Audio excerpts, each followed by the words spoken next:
अस्सलाम वालेकुम, welcome to my YouTube channel learning with G. So आज के इस लेक्चर में वर्चुअल यूनिवर्सिटी का कोर्स MGT 111 का टॉपिक नंबर 7 to 12 तक कवर करवाने वाली हूँ।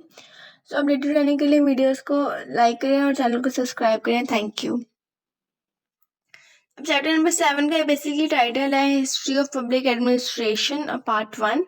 सो अब बेसिकली इसमें जो है मैनेजमेंट स्कूल के बारे में बताया गया, मतलब जो मैनेजमेंट साइंस स्कूल है उसके बारे में बताया गया। और उसके अलावा इसकी जो थी वर्ल्ड वॉर 2 के बाद ये मतलब इसकी इमर्ज हुआ था ये। और इसमें इन्वॉल्व डिफरेंट किसी के एप्लीकेशन जैसे मैथमेटिक्स है, स्टैटिक्स है, इकोनॉमिक मॉडल्स ऑर्गेनाइजेशन प्रॉब्लम्स में यूज होती हैं। फर्दर ये कि इसका जो फोकस है वो क्वांटिटेटिव मेथड्स पे जाकर सॉल्व करता है कॉम्प्लेक्स सिस्टम के इश्यूज को डिटरमाइन करता है रिलेशनशिप बिटवीन द वेरिएबल्स। और इसमें और प्रोसीजर्स होता है, मतलब कि ऑपरेशन रिसर्च के प्रोसीजर यूज होता है। ओरिजिनली डेवलप कर रहा है, ये डेवलप हुआ था basically during the world war और ये इवॉल्व कर रहा है into the like management system. ये बात होगी। उसके बाद यहाँ पे सेकेंडली बात की गई public administration the subcontinent. So यहाँ पे जो बात की गई है वो ये है कि जो आजकल का जो एडमिशन सिस्टम है पाकिस्तान में उसके डीप रूट्स है ब्रिटिश पीरियड के साथ, मतलब वो कनेक्टेड है फ्यू लास्ट 2 सेंचुरीज की वजह से। उसके अलावा यहाँ बात की गई कि जो एडमिनिस्ट्रेटिव प्रैक्टिसेस हैं उसमें इवॉल्व करता है through the assimilation of cultural influence, जिसमें फेस सिविलाइजेशन हैबिट करती हैं। और इसमें कुछ लाइक कॉन्टिनेंट्स इंक्लूड, इसमें ग्रीक आता है, अरब्स आते हैं, पर्शियंस हैं, मयूर्स हैं, मुगल्स हैं और ब्रिटिश, ये सब इसमें ऐड होते हैं जो कुछ कॉन्टिनेंट्स हैं। उसके बाद बात की गई है ट्रेडिशनल फंक्शन ऑफ गवर्नमेंट के बारे में। तो ट्रेडिशनल फंक्शन ऑफ गवर्नमेंट यहाँ पे कुछ पॉइंट्स दिए गए हैं। फर्स्ट ऑफ ऑल कि ये मेंटेन करते हैं लॉ और ऑर्डर को, जो कि एसेंशियल होता है किसी भी गवर्नमेंट के लिए अपने एक्शंस परफॉर्म करने के लिए। सेकेंडली बात की गई टैक्स कलेक्शन की। सो टैक्स कलेक्शन में बेसिकली ये नेसेसरी होता है डिफेंस के लिए, वेलफेयर के लिए, पब्लिक गुड्स के लिए। उसके बाद डिफेंस है जो कि प्रोटेक्ट करता है आपकी कंट्री को फ्रॉम द एक्सटर्नल थ्रेट्स और रिक्वायर करता है आपके मेंटेनेंस ऑफ आर्मी, ठीक है। उसके बाद लास्ट में बात की गई मेंटेनेंस ऑफ पिंट, जो कि रिस्पॉन्सिबल होता है आपकी सप्लाई करने के लिए करेंसी को और क्वाइंस को। उसके बाद यहाँ बात की गई इंडस वैली सिविलाइजेशन के बारे में। सो बेसिकली एनिशियन पीरियड जो था जब सिविलाइजेशन थी ओवरऑल ये 3250 to 2750 BC में था। और जो सिटीज थी जैसे कि मोहनजोदड़ो और हड़प्पा थी, ये शोकेस थी एज एन अर्बन प्लानिंग, जहाँ पे वेल मेंटेन सीवरेज सिस्टम था और उसके अलावा वाटर सप्लाई सिस्टम था। गवर्नमेंट ने यहाँ पे ऑफिशियल ओवरसॉ था एग्रीकल्चर इम्प्रूवमेंट का और लैंड से मेजरमेंट के लिए, और इरिगेशन सिस्टम बेसिकली यहाँ पे था। बेसिकली बिजनेस प्लानिंग का वो उस टाइम का बहुत अच्छा सिविलाइजेशन एरिया था ये। सेकेंडली यहाँ बात की गई है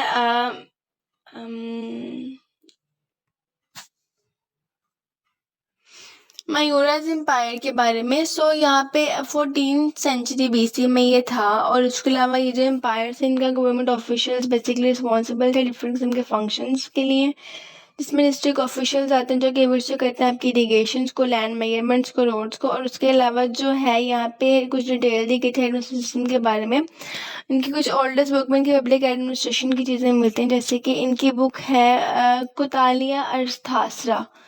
इस बुक में जो इनके ऑफिसर मतलब कि डिटेल्स से गई पब्लिक एडमिनिस्ट्रेशन के अकॉर्डिंग। उसके बाद अगर मुगल पीरियड को देख लें हम, तो बेसिकली जो मुगल पीरियड था उसकी जो एडमिनिस्ट्रेशन थी उसका सिस्टम भी एक लास्टिंग इम्पैक्ट था आपके सब कॉन्टिनेंट पे। और फर्दर ये कि यहाँ पे जो शेरशाह सूरी थे उन्होंने सेंट्रलाइज सिस्टम दिया था, उन्होंने अडॉप्ट किया था सक्सीड रूलिंग को। और उसके अलावा जो था इसमें टैक्स सिस्टम था, क्रिमिनल जस्टिस, इंफ्रास्ट्रक्चर डेवलपमेंट थी, जिसमें इंक्लूड करते हैं आपके कंस्ट्रक्शन जैसे कि आपके ग्रैंड ट्रंक रोड्स हैं। और उसके अलावा अकबर रीजन में लॉन्गेस्ट जो था मुगल पीरियड और उसमें जो था कॉन्टिन्यूशन और इम्प्रूवमेंट दिखाई गई एडमिनिस्ट्रेटिव प्रैक्टिसेस की, जिसमें आपके HRM भी इंक्लूड है, मतलब कि जो आपका ह्यूमन रिसोर्स मैनेजमेंट है वो भी इंक्लूडेड है, सिविल सर्विस सिस्टम भी इसमें इंक्लूड है।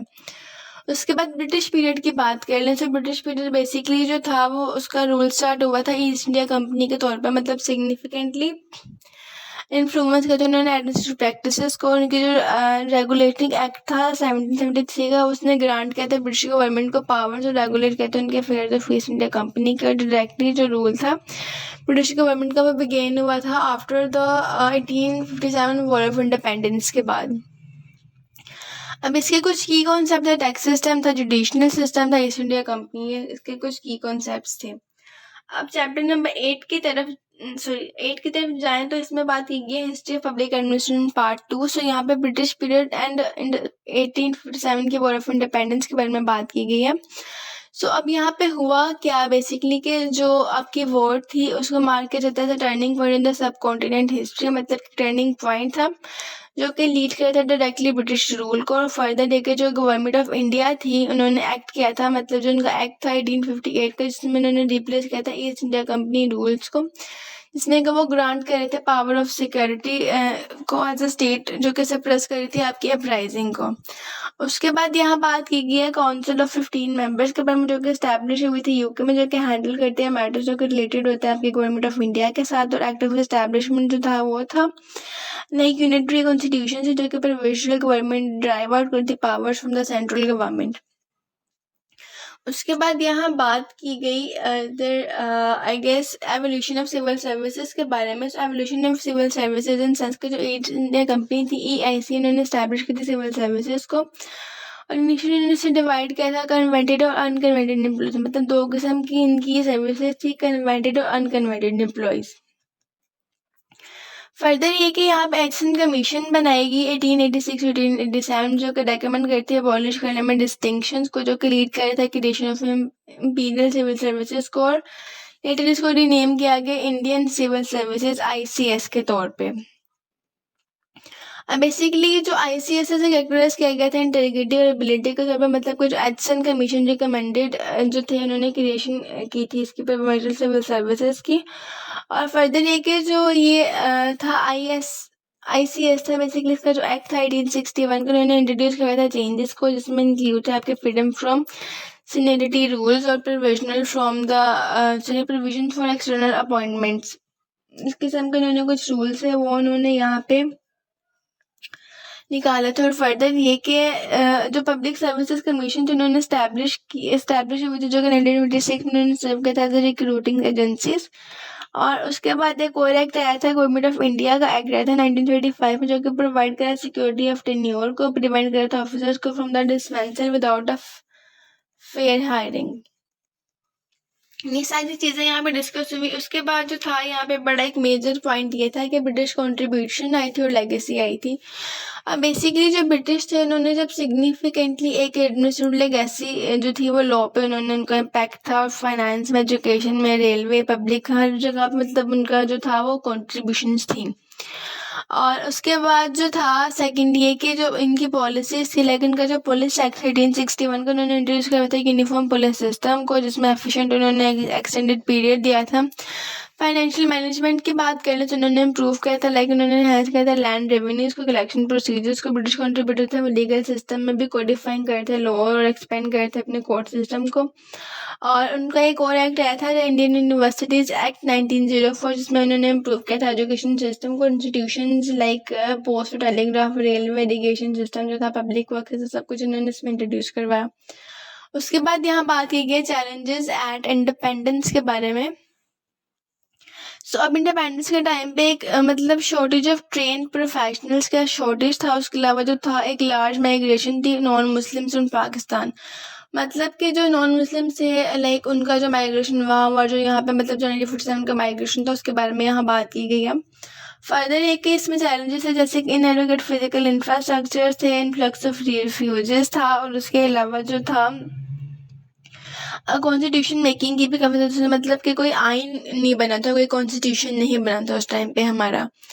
और उसके बाद जो थे लीडरशिप क्राइसिस था, मतलब कायद आज़म की डेथ के बाद जो था कॉन्स्टिट्यूशन मेकिंग का प्रोसेस वो डिले हो गया था, और फाइनली वो 1973 में जाके वो कम्प्लीट हो, मतलब कि 1948 में कायद आज़म की डेथ हो गई, और उसके बाद तकरीबन कोई 15 ईयर्स बाद जाके ये कम्प्लीट हुआ, मतलब 1973 में जाके ये हमारा जो था एक्ट बना। अब जो ब्रिटिश का पीरियड था सिग्निफिकेंटली इम्प्रूवमेंट स्ट्रक्चर्स के बारे में जो मैं बता चुकी हूँ, लीगल सिस्टम था, इंफॉर्मेशन वगैरह थी, सब चीज़ें इसमें ऐड थी। अब चैप्टर नंबर 9 को देख लें। सो यहाँ बात की गई है सिविल सर्विसेज के बारे में। सो सिविल सर्विसेज बेसिकली जो हमारी सरकारी नौकरियाँ होती हैं वो। अब यहाँ पे कॉन्सेप्ट ऑफ सिविल सर्विसेज जो था वो डिवाइन कर रहा है, लाइक उसका जो एक्ट था सिविल सर्वेंट का 1973 में आया। और इसकी जो जर्नल साइंस है, मतलब सिविल सर्विसेज का मीन था ग्रुप ऑफ पीपल जो कि सर्व करता है पब्लिक को, और इसका जो डिस्टिंक्ट है मतलब मिलिट्री सर्विसेज में भी आता है। अब सिविल सर्वेंट बेसिकली इंडिविजुअल्स है जो कि एम्प्लॉय थे किसी भी गवर्नमेंट ऑर्गेनाइजेशंस के, जिन्हें फंड किया जाता है पब्लिक एक्स के थ्रू। अब यहाँ पे बात की गई है फर्दर, यहाँ पे रिक्रूटमेंट सिस्टम की बात की गई है, रिक्रूटमेंट ऑफ पब्लिक सर्वेंट्स के बारे में, रिक्रूटमेंट इन सेंस कि इनको हायर करने का जो प्रोसेस था उसके बारे में। सो इनकी जो रिक्रूटमेंट थी वो अकर होती थी through the public service commission, मतलब फेडरल प्रोविजनल जो थे हमारे ग्रेड 15 और अबव, मतलब जो आप ये लाइक जो सिविल सर्वेंट्स है वो ओवरऑल ग्रेड 15 से अबव के होते हैं या ग्रेड 15 के होते हैं। फर्दर ये कि यहाँ पे ऑटोनोमस ऑर्गेनाइजेशन है जो कि रिक्रूट करते directly through the test and interviews. Government structures थे इसमें कुछ लाइक फेडरल गवर्नमेंट स्ट्रक्चर था, मिनिस्ट्री, स्टेट डिवीजन से अटैच डिपार्टमेंट्स, ऑटोनोमस बॉडीज थी। और इसके अलावा प्रोविजनल गवर्नमेंट स्ट्रक्चर्स को देख लें तो यहाँ पे डिपार्टमेंट थे, डायरेक्टरेट्स थे और ऑटोनोमस बॉडीज थी। और इसके अलावा डिस्ट्रिक्ट या तहसील ऑफिसर्स थे। फंक्शंस ऑफ गवर्नमेंट में कुछ एडिशनल फंक्शंस आपके यहाँ पे बताए गए हैं। इसमें आता है maintain piece, provide defences, collect revenues और मेंटेन करेंसी, सब चीज़ें इसमें आती हैं किस तरीके से काम करें। एडिशनल मॉडर्न फंक्शंस में भी इस किस्म के कुछ नाम दिए गए हैं, जैसे कि ये प्रोवाइड की थी एक यूटिलिटी जैसे कि इलेक्ट्रिसिटी, टेलीफोन, गैस, और उसके अलावा गवर्नमेंट अकाउंट्स को मेंटेन करना, फॉरेन रिलेशंस को मैनेज करना, और उसके अलावा कंटोनमेंट्स मेंटेन करना, रेगुलेट करना, टैक्सेस में डिस्ट्रीब्यूट करना और एलोकेट करना गुड एंड सर्विसेज को, ये सब चीज़ें इसमें आती थी। उसके बाद यहाँ बात की गई है inherited civil services structure in Pakistan. अब ये अडाप्ट किया स्ट्रक्चर जो था ईस्ट इंडिया कंपनी का स्ट्रक्चर था, वो हमने अडाप्ट किया और सब्सिक्वेंटली मॉडिफाइड ब्रिटिश गवर्नमेंट के तौर पर। इसमें दो कैटेगरीज जो कि ऑल पाकिस्तान सर्विसेज थी, एक सेंट्रल सर्विसेज थी।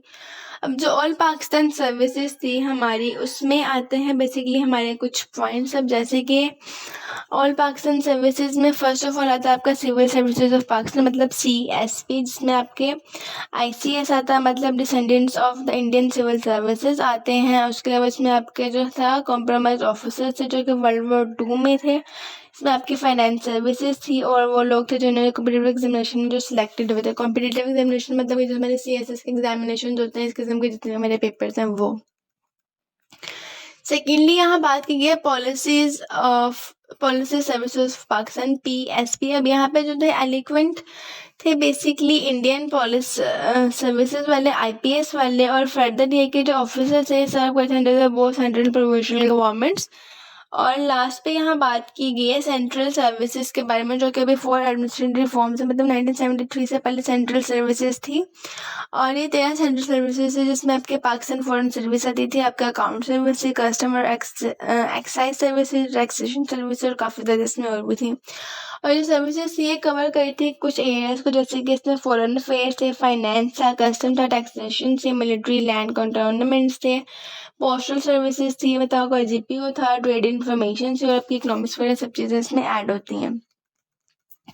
ओवरऑल इसमें यह बात की गई है। चैप्टर नंबर 11 की तरफ चलें। सो 11th चैप्टर में बेसिकली यहाँ पे सारी चीज़ें बताई गई, किसमें डिटेल्स है, लाइक किस किस्म का कौन सा काम था और ये कब कब लाइक प्रोसीड किया गया। अब उसके बाद जो है चैप्टर नंबर 10 को देख लो, यहाँ पे बात की गई क्लास सिविल सर्विस रिफॉर्म्स के बारे में। अब बेसिकली इनका ऑब्जेक्टिव है कि इसमें अंडरस्टैंड करें, बेसिकली चैप्टर का जो ऑब्जेक्टिव है वो ये है कि need for the civil reforms को हम अंडरस्टैंड करें। सेकेंडली ये कि कॉम्प्रिहेंसिव स्ट्रक्चर था सिविल सर्विसेज जो कि रिकॉग्नाइज करा आपकी इंपॉर्टेंस ऑफ ट्रेनिंग को। अब यहाँ पे रिफॉर्म इनिशिएटिव्स के बारे में बात की गई है। सो यहाँ पे एगर रिपोर्ट थी और एक आई गेस ग्लेडेक्स रिपोर्ट्स है। सो एगर रिपोर्ट आपकी आई 1953 में। सो यहाँ पे जो था क्रिटिसाइज किया गया था सिविल सर्विसेज के ओरिएंटेशन को टुवर्ड द एकेडमिक इंटेलिजेंस और सेल्फ प्रिपरेशन, इसमें बात की गई। उसके अलावा जो थे रिकमेंडेड यूनिफिकेशन को, मतलब एम्प्लॉयज़ को जो यूनिफिकेशन उनके बारे में बात की गई, मतलब जो सिविल सर्विसेज पाकिस्तान थे उसके प्रोसीजर के अंदर स्टैंडर्डाइज पे स्केल्स पर।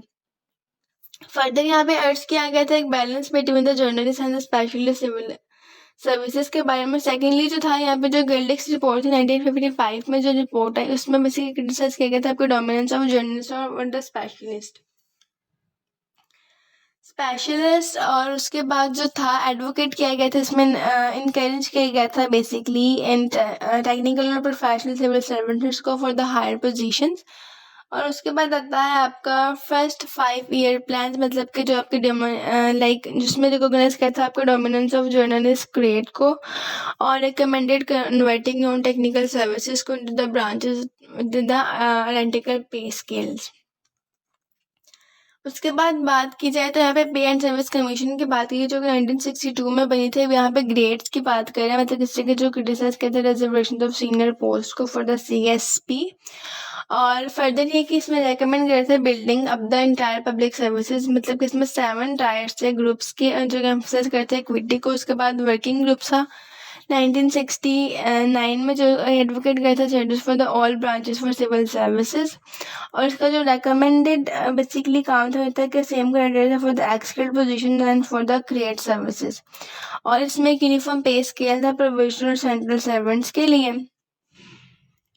उसके बाद बात की गई है एडमिनिस्ट्रेटिव रिफॉर्म कमेटीज के बारे में जो कि बेसिकली है 1972 में। अब यहाँ पे मर्ज की गई थी सारी सर्विसेज को और कैडर्स को इनटू द यूनिफाइड ग्रेड और स्ट्रक्चर बेस्ड प्रोफेशनल कॉम्पिटेंसीज में। और उसके अलावा इसमें अबॉलिश किया गया था आपकी क्लास सिस्टम को, मतलब गवर्नमेंट सर्वेंट्स को इंट्रोड्यूस करवाया था द यूनिफाइड ग्रेड स्ट्रक्चर। और इसमें एम्फसाइज किया गया था आपकी जॉब एवोल्यूशन को जो कि डिटरमिन करते correct grading for the each post. सब चीज़ें इसमें आती हैं। उसके बाद बात की गई इम्प्लीमेंटेशन ऑफ रिफॉर्म्स के बारे में, मतलब इम्प्लीमेंट कब किया गया था इन सब रिफॉर्म्स का। सो फर्स्ट ऑफ ऑल जो था रिड्यूस किया गया 600 ग्रेड्स को 22 ग्रेड्स में, मतलब कि पहले 600 ग्रेड थे जिनको भी रिड्यूस करके 22 ग्रेड्स बनाए गए एप्लीकेबल थे ऑल द गवर्नमेंट ऑर्गेनाइजेशंस और प्रोफेशंस में। फर्दर इस्टेब्लिश किया गया यूनिफाइड सिस्टम जिसमें इंटीग्रेट करता है टेक्निकल पोस्ट को और इंट्रोड्यूस करवाया था ऑक्यूपेशनल ग्रुप्स को जो कि एम्फसाइज करता है आपके प्रोफेशनलिज्म को। और उसके अलावा एज लिमिट रखी, मतलब कि जो कॉम्पिटेटिव एग्जामिनेशन में जो एज लिमिट है 28 और 30 तक की एज रखी गई। मतलब 30 के बाद कोई भी वो एग्जाम नहीं दे सकता था।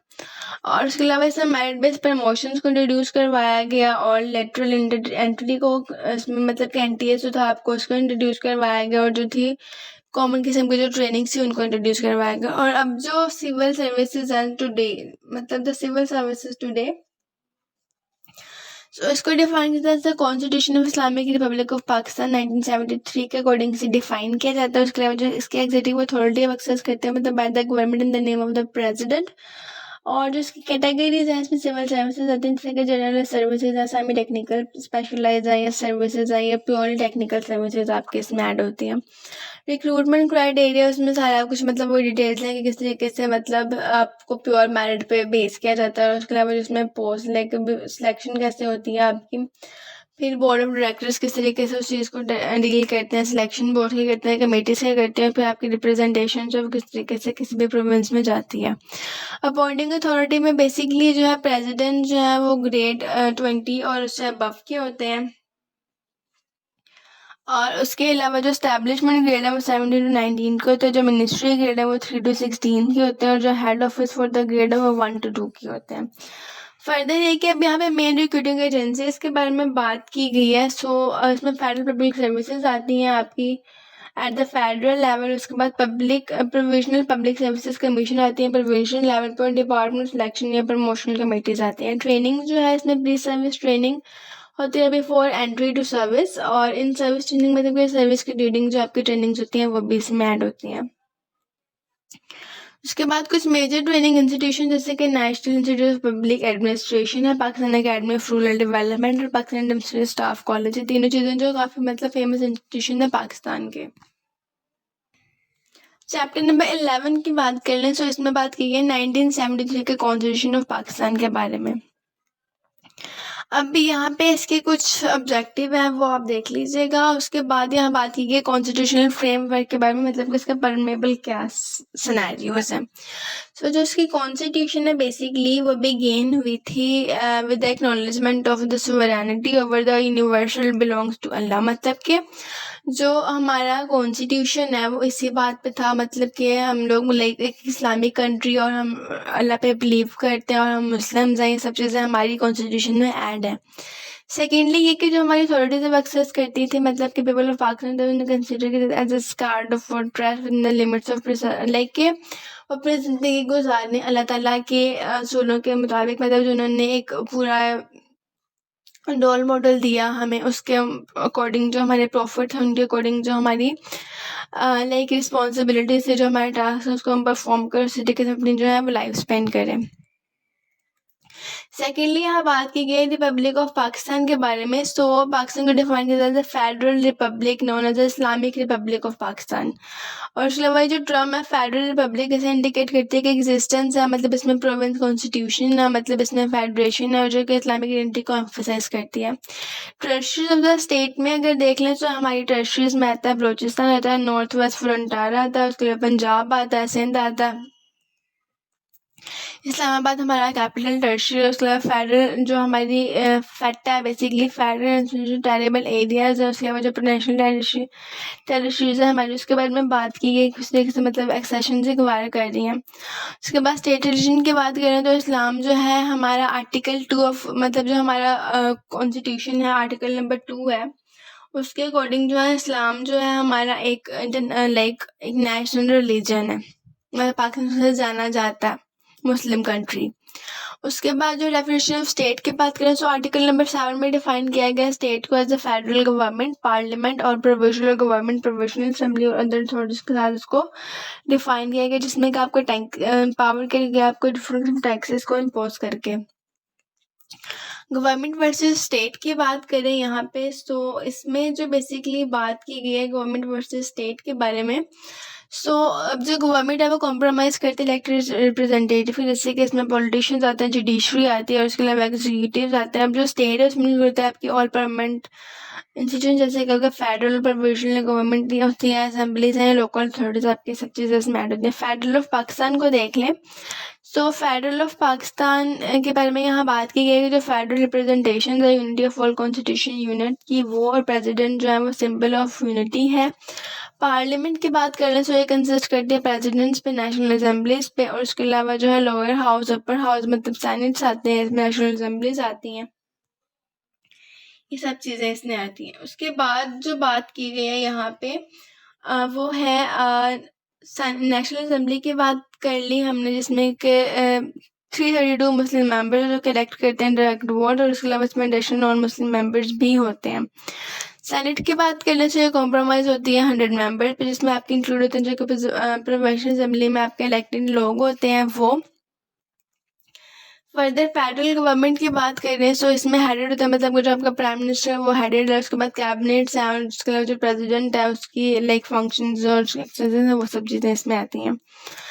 फर्दर यहाँ बात की गई है कॉन्स्टिट्यूशनल बॉडीज़ के बारे में। इसमें नेशनल इकोनॉमिक काउंसिल होता है, मतलब कि NEC जो कि फॉर्म करे एक president consisting of the prime minister और अदर मेंबर्स। उसके अलावा इसमें जो रिव्यूज है वर्ल्ड इकोनॉमी का कंडीशन जो फॉर्मुलेट करने plan for the financial commercial और सोशल इकोनॉमिक पॉलिसीज को। जो नेशनल फाइनेंस कमीशन है वो कॉन्स्टिट्यूट करा by the president with the members from the federal and provisional governments, ये आता है। उसके अलावा डिटरमाइन करा allocations of resources between the province and the federal government, जो कि बेस करता है आपके टैक्स कलेक्शन पर।